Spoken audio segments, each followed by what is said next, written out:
تو اللہ تعالیٰ نے اس پورے کانٹیکسٹ میں یہ واضح کر دیا کہ جو کفار مکہ رسول اللہ صلی اللہ علیہ وسلم کو جھٹلا رہے ہیں وہ کچھ بھی نہیں ہے بلکہ ابلیس کی پیروی ہے، نہ کہ اپنے باپ آدم علیہ السلام کی پیروی ہے. یہ ابلیسیت ہے جو وہ کر رہے ہیں.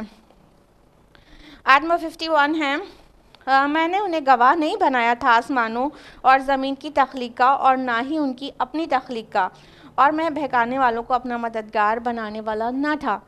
یعنی جو ابلیس کی پیروی لوگ کرتے ہیں ان کے چیلی چپاٹوں کی، کہ مشرکین مکہ کئی بار کسی گھاٹی سے گزر رہے ہوتے تو جن سے پناہ طلب کرتے تھے اور ان کے نذرانے پیش کرتے تھے. تو اللہ تعالیٰ نے کہا کہ میں نے تو انہیں نہیں اپنے کام میں کسی شیئر کیا تھا، جو ان کو پلیز کرنے میں لگ گئے ہیں، ان کو نذرانے پیش کر رہے ہیں، میں نے ان کو اپنے کسی بھی کام میں ان سے کسی بھی طرح کا ہیلپ نہیں لیا تھا. آیت نمبر 52 میں ہے، اور جس دن وہ کہے گا کہ پکارو میرے ان شریکوں کو جن کا تمہیں بہت زوم تھا، تو وہ انہیں پکاریں گے مگر وہ انہیں کوئی جواب نہیں دیں گے، اور ہم ان کے درمیان ہلاکت کی گھاٹی حائل کر دیں گے. لاسٹ ویک ہم نے آپ کو تفصیل سے بتایا تھا. آیت نمبر 53 میں ہے، اور مجرم لوگ آگ کو دیکھیں گے اور جان جائیں گے کہ وہ اس میں ڈالے جانے والے ہیں، اور وہ نہیں پائیں گے اس سے بچنے کی کوئی جگہ. یہ تھا لاسٹ ویک کا ریویژن ٹرانسلیشن کے فارم میں. اب ہم لوگ جلدی جلدی آ جاتے ہیں آج کے سبق کی طرف، جو کہ ہے آیت نمبر 54 آنورڈز. اعوذ باللہ من الشیطان الرجیم، بسم اللہ الرحمن الرحیم. وَلَقَدْ صَرَّفْنَا فِي هَذَا الْقُرْآنِ لِلنَّاسِ مِن كُلِّ مَثَلٍ، اور ہم نے پھیر پھیر کر بیان کر دی ہے اس قرآن میں لوگوں کی ہدایت کے لیے ہر قسم کی مثالیں. وَكَانَ الْإِنسَانُ أَكْثَرَ شَيْءٍ جَدَلًا، لیکن انسان تمام مخلوق سے بڑھ کر جھگڑالو ہے. اللہ سبحانہ و تعالیٰ نے واضح کر دیا کہ قرآن مجید انسانیت کی ہدایت کے لیے نازل ہوا، اور اللہ تعالیٰ نے انسانیت کی ہدایت کے لیے جو کچھ بھی ضرورت تھی، جس طرح سے اسے ہدایت اخذ کرنے کی گنجائش تھی ہر طرح کے انسانوں کو، وہ ساری چیزیں مثالوں کے ساتھ قرآن میں بیان کر دی ہیں تاکہ انسان ہدایت یافتہ ہو جائیں. پھر پھر کر اللہ تعالیٰ نے مثالیں بیان کی ہیں، کبھی بڑی چیز کی تو کبھی چھوٹی چیز کی، کبھی پہاڑ کی اور پورے یونیورس کی تو کبھی مچھر کی، تو کبھی کسی کی بیماری ہوتی ہے، سائنس ٹیکنالوجی کی بات کرتا ہے اور سائنس ہی اس کے مرض کا حل ہے تو سائنٹیفک آیات. تو کوئی سائیکالوجی جانتا اور سائیکالوجی سے ہی ہر بات کو سمجھنا چاہتا ہے تو سائیکولوجیکل پرسپیکٹیو سے سمجھائی ہوئی بات. تو کوئی بہت بڑا فلاسفر ہے اور ہر چیز میں کیوں کیسے کرتا ہے تو فلاسفیکل اسپیکٹ سے سمجھائی ہوئی بات. کوئی موعظہ حسنہ سمجھتا ہے، اس کو نرمی سے نصیحت کی جائے تو اس کے اوپر اثر کرتی ہے، تو موعظہ حسنہ تو قرآن پورا ہی ہے. اور جس بھی طرح سے انسان کو سمجھنا ہے، کوئی ڈر کے سمجھتا ہے تو جہنم کا خوف دلائے گا، کوئی شوق میں اپنے عمل کو متاثر کر سکتا ہے تو جنت کا شوق دلائے گا. ہر طرح سے دنیا میں کسی کو ڈسٹریکشن سے ڈر لگتا ہے تو پچھلی قوموں کے واقعات بتائے گئے کہ جو لوگ اللہ اور رسول کو نہیں مانے، ان کی اللہ اور رسول کی طرح سے نہیں کر کے دیا انہوں نے، تو ان کا کیا انجام ہوا دنیا میں بھی. اور کسی کو آخرت کا خوف بہت متاثر کرتا ہے تو آخرت کا خوف بھی دلایا گیا. قبر سے حشر تک کے سارے جو منازل ہیں ان کی تفصیلات قرآن میں الگ الگ مقامات پر ریپیٹڈلی آئی ہے. اور اگر آپ غور سے قرآن مجید کو پڑھیں تو آپ دیکھیں گی کہ کوئی ایک صفحہ، ایک پیج بھی کوئی ایسا نہیں ہے جہاں پر ڈائریکٹلی یا انڈائریکٹلی آخرت کا کوئی ذکر موجود نہ ہو. ہر ایک صفحے پر یا تو ڈائریکٹلی بہت ساری آیات ہیں یا تو ایٹ لیسٹ انڈائریکٹلی کچھ نہ کچھ آخرت کے متعلق موجود پائیں گے. تو ہر طرح سے انسانوں کو ہدایت حاصل ہو جائے اس کا سارا انتظام اللہ تعالیٰ نے اس قرآن حکیم میں کر دیا ہے. اور اس پوائنٹ آف ویو سے بھی قرآن معجزات کا معجزہ ہے. It's a miracle of miracles, کیونکہ ایک ہی کتاب میں اتنے ڈفرینٹ ایسپیکٹ سے اتنے مختلف مضامین ایک ساتھ جمع کر دیا جائے، وہ کسی کتاب کے لیے، کسی مصنف کے لیے بالکل ہی ممکن نہیں تھا. ظاہر ہے وہ تمام انسانوں کا خالق اللہ سبحانہ و تعالیٰ ہے جس نے اس قرآن کو بھیجا ہے، اور اس نے ہر طرح سے سائنس، میتھمیٹکس اور فلاسفی، سائیکالوجی، جیولوجی، جغرافی، ہسٹری، سب طرح سے انسانیت کی ہدایت کے لیے آیات نازل کر دی. ذرا غور کریے گا، ہم بار بار انسانیت کی ہدایت یہ الفاظ استعمال کر رہے ہیں، حالانکہ اس آیت میں کہیں پہ بھی یہ نہیں لکھا ہوا ہے ہدی للناس، لوگوں کی ہدایت کے لیے، لیکن ہم پھر بھی کہہ رہے ہیں کیونکہ یہ جو یہاں پر بات کہی گئی ہے کہ ہر طرح کی مثالیں بیان کر دی، تو وہ کسی اور مقصد کے لیے نہیں ہے. اگر کوئی مطلب کریٹک چاہے کہ اس میں غلطی ڈھونڈنا، تو یہاں پہ بھی غلطی نکالی ہے لوگوں نے کہ ایک ہی کتاب میں ہر دنیا بھر کی مثال کیسے ہو سکتی ہے. تو they should know very well کہ یہ جو بات کہی گئی ہے وہ ہدایت انسانی کے لیے ہر طرح کی مثال بیان کرنے کے لیے کی گئی ہے، نہ کہ ہر مطلب مضامین پر جو کہ سینٹرلائزڈ نہیں ہے ہدایت انسانی پر. تو انسانیت کی ہدایت کے لیے ہر بات اللہ تعالیٰ نے قرآن مجید میں ہر طرح کی مثال ایک ساتھ جمع کر دی ہے. لیکن انسان کے متعلق کیا کہا اللہ تعالیٰ نے؟ لیکن انسان تمام مخلوق سے بڑھ کر جھگڑالو ہے. یہاں پہ جدل لفظ آیا ہے. جدال کا مطلب ہوتا ہے آرگیومنٹیشن، ڈیبیٹ کرنا، کیوں، کیسے، بہت سارے سوال کرنا. تو انسان مطلب آرگیو بہت کرتا ہے، آرگیومنٹیشن اس کے پاس بہت ہے. ہر چیز کو مطلب وہ فلسفی کے انداز میں دیکھنے لگتا ہے. تو انسان کو کہا گیا وہ بہت بڑا جھگڑالو ہے. اسے کیا پتہ چل رہا ہے کہ جو آرگیومنٹیشن ہے، یہ جو جدال ہے، مجادلہ ہے، ڈیبیٹ ہے، یہ کچھ معاملوں میں بہت ڈسکریجڈ ہے. حرام تو نہیں بولیں گے، کیونکہ جہاں پر آرگیومنٹیشن اور ڈیبیٹ کی ضرورت ہے وہاں ہونا چاہیے، بٹ کس طرح؟ وَجَادِلْهُمْ بِالَّتِي هِيَ أَحْسَنُ، کیسے؟ بہترین طریقے سے.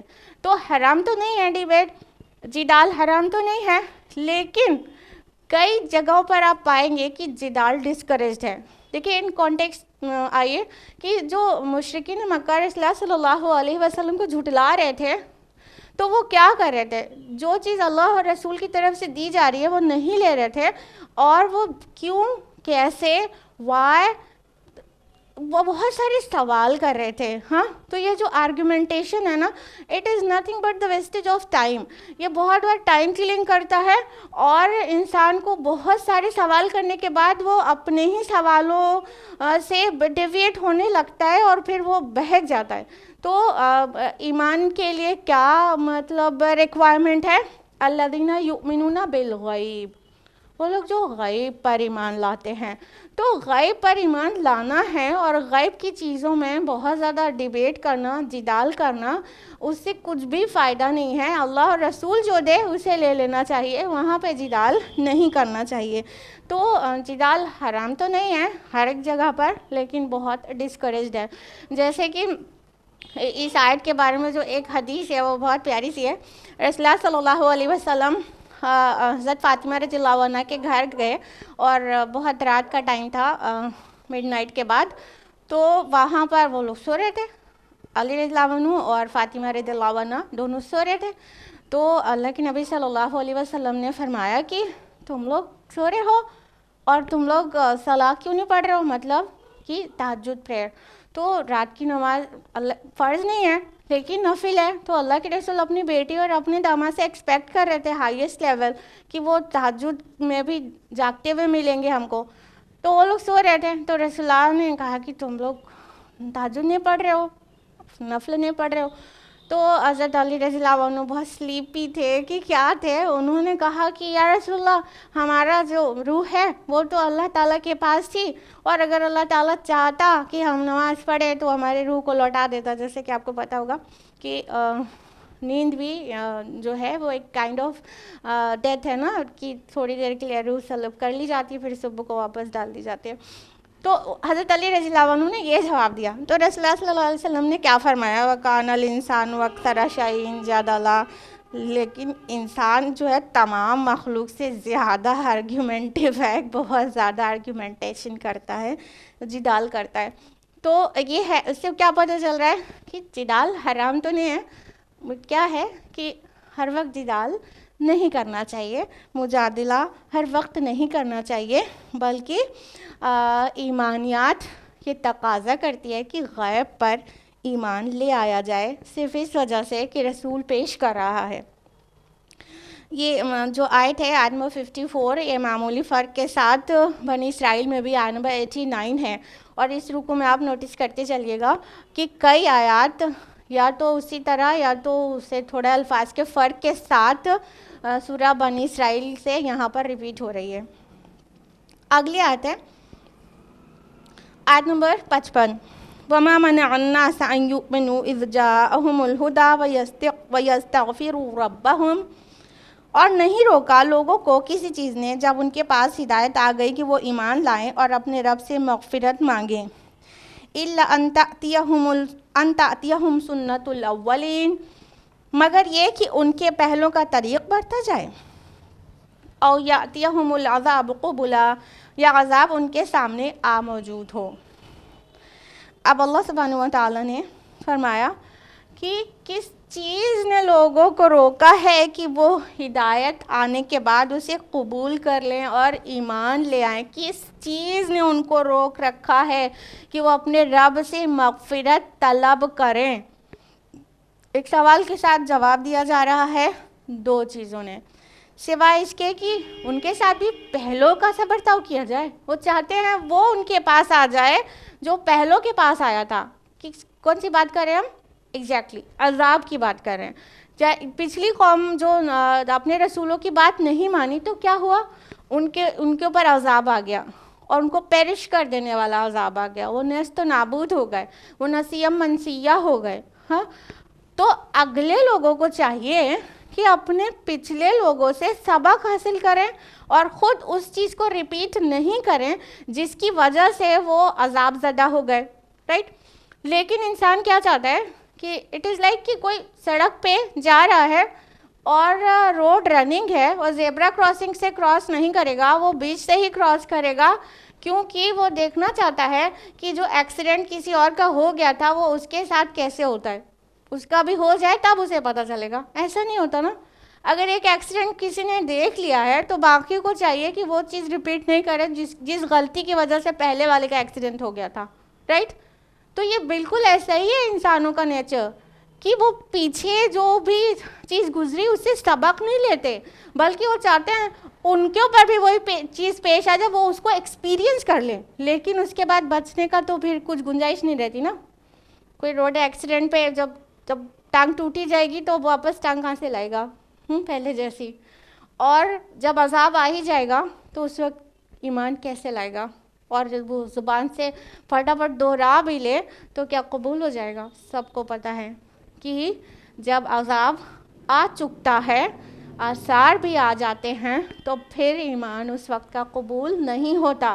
ایک دم لاسٹ مومنٹ پہ ایمان تو فرعون بھی لے آیا تھا، جو مطلب ورسٹ ہیومن بینگ کہہ سکتے ہیں، بہت ہی زیادہ بڑا ظالم اور جابر جو شخص تھا، وہ بھی ایمان لے آیا تھا نا بالکل لاسٹ مومنٹ پہ. لیکن کیا قبول ہو گیا؟ نہیں نا، بہت دیر ہو چکی تھی.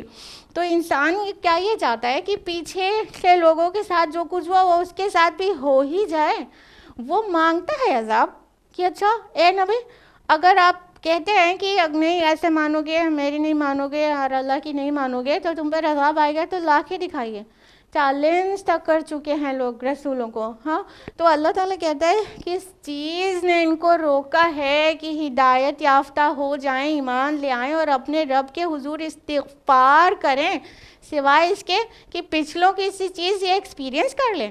دوسرا جواب دیا گیا کہ یا وہ عذاب ان کے سامنے آ موجود ہو، یعنی کہ عذاب کی جو خبر دی جا رہی ہے اس سے یہ لیسن نہیں لینا چاہتے ہیں بلکہ وہ چاہتے فیس ٹو فیس عذاب دیکھ لے. یہ جو قبول لفظ آیا ہے، قبول کا معنی ہوتا ہے just in front of, face to face. تو سامنے سے عذاب دیکھ لیں گے تب مانیں گے کیا؟ تو انسان کا جو عذاب ہے وہ دونوں طرح کا عذاب یہاں پہ اس کی گنجائش نکلتی ہے. ایک تو دنیاوی عذاب ہو گیا کہ رب کی اور رسول کی نہیں مانو تو کیا ہوتا ہے کہ اللہ تعالیٰ ان کو مٹا دیتا ہے، اس قوم کو یا گروپ آف پیپل کو مٹا دیتا ہے.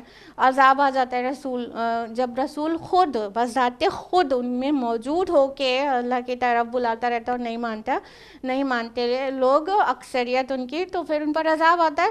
جیسا کہ 6 رسولوں کا تذکرہ قرآن مجید میں انباء الرسول کے انداز میں ہے. تو باقی لوگوں کو کیا چاہیے، اسے سبق لیں. تو یہ دنیاوی عذاب کی بات بھی ہو رہی ہے کہ وہ والا عذاب دیکھ لیں، مٹا دیے جائیں، فوت ہو جائیں پھر وہ. اور دوسرا قیامت والا عذاب کی بھی بات ہو رہی ہے، قیامت آ جائے آخرت میں وہ فرشتوں سے مطلب وہ پنش کرتے ہوئے اللہ کے سامنے جمع کیے جائیں، پھر وہ جہنم کا عذاب دیکھ لیں. کس دن کا انتظار ہے انسانوں کو؟ کس دن کا انتظار ہے؟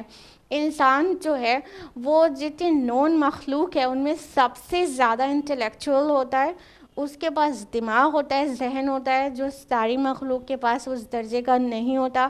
اس کے پاس علم ہوتا ہے، اس کے پاس اینالائز کرنے کے لیے جو برین ہے وہ بہت اس کو ہیلپ کر سکتا ہے کہ وہ بات کو سنیں، سمجھیں، غور و فکر کریں، نتیجہ نکالیں اور حق کو قبول کر لیں. لیکن اس کے بعد بھی اگر انسان نہیں مانے تو گویا یہی ہے کہ وہ اپنی شامت اپنے سے بھلا رہا ہے. پیچھے اللہ تعالیٰ کس انداز میں کہہ رہے ہیں کہ کس چیز نے لوگوں کو ایمان لانے سے روکا ہے جب ان کے پاس ہدایت آ پہنچی ہے، اور اس بات سے کہ وہ اپنے رب سے استغفار کریں.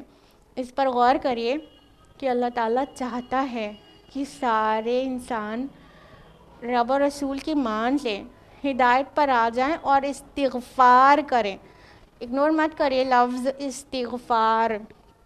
اللہ تعالیٰ جانتا ہے کہ اس کے بندوں سے تب بھی غلطی ہوگی. ابھی پریویس جو قصہ تھا آدم اور ابلیس کا، ابلیس سے بھی غلطی ہوئی تھی، آدم سے بھی غلطی ہوئی تھی.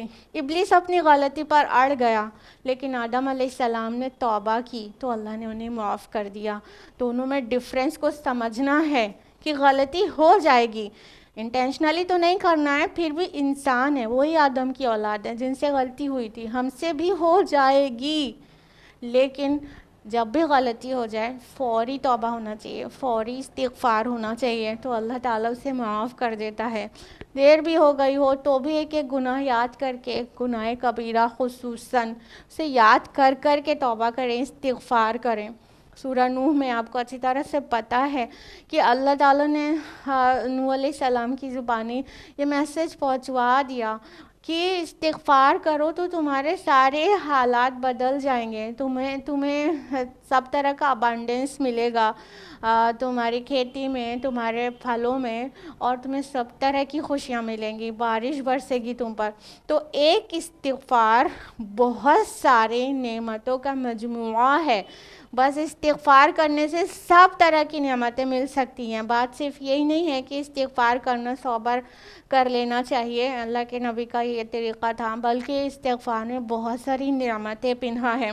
تو انسان کو چاہیے کہ وہ پچھلے لوگوں سے، پچھلی قوموں سے اور اپنے اراؤنڈ بھی نافرمان لوگوں کو جس طرح کی پنشمنٹ یا جس طرح کی کرائسس میں وہ دو چار ہوتے رہتے ہیں، ان سے سبق حاصل کرتے ہوئے اپنے گناہوں سے استغفار کریں اور زندگی رہتے اور مہلت رہتے اپنے رب کی طرف پلٹ جائے.